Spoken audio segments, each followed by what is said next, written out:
So, you want to learn how to trade stocks without losing your entire paycheck? Perfect. In this video, I'm going to walk you through everything you need to know to start trading stocks, step by step, even if you've never bought a share in your life. We're going to cut through all the noise and get right down to what actually matters when you're starting out. My goal here is to give you a solid foundation, a clear roadmap, so you can approach the market with confidence. Think of this as your boot camp for stock trading. We're not going to promise you'll get rich overnight because that's not how it works. Instead, we're focusing on practical steps, real strategies, and the kind of mindset you need to navigate the ups and downs of the market. No fluff, no Wall Street jargon, just the basics, the strategy, and some real talk. By the end of this video, you'll have a much clearer picture of how to begin your trading journey responsibly. Let's get started. Alright, first things first, let's clear up a common point of confusion. Trading is different from investing. Trading is a short-term strategy aiming for quick profits. It's active and requires more attention. Investing is a long-term game. Investors buy shares in companies with strong fundamentals. They aim to build wealth gradually over years. So when you see headlines about buy and hold, that's investing. Trading is more about buy and sell within a shorter time frame. Decide which path aligns with your goals and personality. The most common instrument is stocks, shares of ownership in a company. If the company does well, the stock price goes up and you profit. Conversely, if the company performs poorly, the stock price can go down and you could incur a loss. Next up, price charts. These are your visual guides to what a stock's price has been doing. They provide a wealth of information about past price action, trends, and potential future movements. We'll dive deeper into reading charts later, but for now, just know that they are an essential tool for traders. Then we have market orders versus limit orders. A market order tells your broker to buy or sell a stock at the best available current price. A limit order allows you to set a specific price at which you're willing to buy or sell. Understanding the difference is key to managing your trades effectively. And finally, possibly the biggest factor you'll be dealing with, especially as a new trader, is your own emotions. Fear, greed, excitement, frustration. These can all cloud your judgment and lead to impulsive decisions. Recognizing your emotional triggers and developing strategies to counteract them will be a huge part of your journey. Now that you have a basic understanding of what trading entails, your next practical step is to pick a trading platform. This is essentially the software or website you'll use to actually buy and sell stocks. Think of it as your digital gateway to the stock market. There are tons of options out there, but for beginners, there are a few solid choices that are known for being user-friendly. First, there's Robinhood. It's famous for its super easy-to-use interface and commission-free trading. If you want something incredibly simple to get started with the basics of buying and selling, Robinhood is often a go-to. Then you have Webull. It's also known for commission-free trading and has a more robust set of charting tools and technical indicators than Robinhood. Webull often appeals to traders who want a bit more data and analytical capability. Another strong contender is TD Ameritrade with its Thinkorswim platform. While Thinkorswim can seem a bit more complex initially, it's incredibly powerful and offers a vast array of tools, research reports, and educational content. And let's not forget E-Trade. It offers a good balance of user-friendliness, research tools, and a wide range of investment products. The key is to look at a few of these, maybe watch some review videos, and see which interface and feature set appeals most to your current needs and learning style. Once you've chosen a platform, the next step is to create an account. This process is usually pretty straightforward, similar to opening a bank account online. After your account is approved, you'll need to link your bank account to fund your trading account.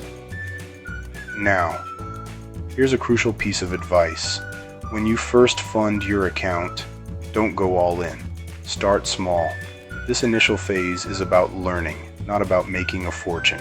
Think of it as dipping your toes in the water, not diving headfirst into the deep end. Now it gets fun, learning to read charts. At first glance, a stock chart can look chaotic, but understanding a few basics helps. The most common chart is the candlestick chart. Each candlestick shows price movement over a specific time. Green means the price closed higher, red means it closed lower. The body shows the range between open and close. Wicks show highs and lows. Support and resistance levels are key. Volume bars show the number of shares traded. High volume indicates strong interest. Focus on candlesticks, support, resistance, and volume. Chart reading is part art, part science. It takes practice and screen time to master. Once you have a grasp on reading basic charts, the next logical step is to start thinking about a trading strategy. Trading without a strategy is like trying to navigate a maze blindfolded. You might get lucky, but chances are you'll just end up frustrated and lost. A strategy provides a set of rules and criteria for making your trading decisions, helping you to be more consistent and less emotional. For beginners, it's best to start with something simple and easy to understand. Here's one beginner-friendly strategy you can consider: trend following. The basic idea behind trend following is to identify the prevailing direction of a stock's price movement, the trend, and trade in that direction. How do you identify a trend? One common way is by using moving averages. A moving average smooths out price data to create a single flowing line, making it easier to see the underlying trend. For example, you might use a 50-day moving average and a 200-day moving average. Generally, if the stock price is above these moving averages, it can indicate an uptrend. Conversely, if the price is below these averages, it might suggest a downtrend. A critical component of any trading strategy, especially for beginners, is setting a stop loss. A stop loss order is an order you place with your broker to sell a stock if it drops to a certain price. This is your safety net. It helps limit suwail limit for dirichu as well wonder yon simor dioshigo. Much in which you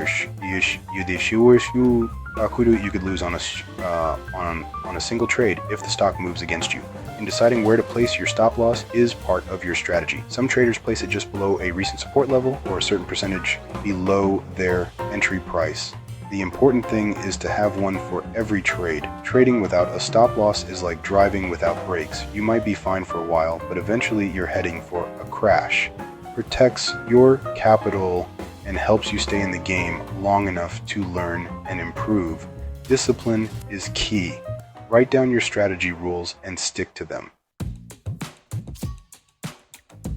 We've covered the technical aspects, understanding basics, platforms, charts, and strategies, but now we need to talk about what many seasoned traders consider the most important part of trading: mastering your mindset. Most new traders lose money not because their stock picks are terrible or their strategy is flawed, but because of bad psychology. Their emotions get the better of them, leading to irrational decisions. One of the biggest culprits is chasing green candles. You see a stock price rocketing up, everyone's talking about it, and that fear of missing out, FOMO, kicks in hard. You jump in near the top, hoping to catch the last bit of the ride, only for the price to reverse sharply, leaving you with a quick loss. Another common psychological pitfall is panic selling. A stock you own dips a little. Maybe there's some negative news, and fear takes over. You sell immediately to avoid further losses, only to watch the stock recover and rally shortly after. Then there's revenge trading. This happens after you've taken a loss and you feel angry or frustrated. You want to make back the money you lost, so you jump into another trade quickly, often a riskier one, without proper analysis. So, how do you combat these psychological demons? First, set realistic goals. Don't expect to double your money in a week. Focus on learning the process, sticking to your strategy, and aiming for consistent, albeit potentially small, gains over time. Second, learn to accept losses as a part of the game. No trader wins 100% of the time, not even the professionals. Discipline is the bridge between your goals and your accomplishments in trading. So there you have it, a step-by-step guide to getting started with stock trading. We've covered understanding the core differences between trading and investing, picking the right platform for your needs, the fundamentals of reading stock charts, how to create a simple yet effective trading strategy, and crucially, the importance of mastering your trading psychology. It might seem like a lot of information, but breaking it down into these manageable steps makes the journey far less daunting. Remember, the goal isn't to become an expert overnight, but to build a solid foundation of knowledge and good habits. If you follow these steps, learn the basics, practice with small trades, and build a strategy, you'll already be ahead of 90% of beginners who jump in without a clue. The key is consistency and a commitment to learning. Don't be discouraged by early setbacks. View them as part of the educational process. If you found this helpful, please drop a comment below with any questions you have or what you'd like to see covered next. Hit that like button if you got value from this video. It really helps the channel out. And of course, subscribe for more real trading content minus the hype.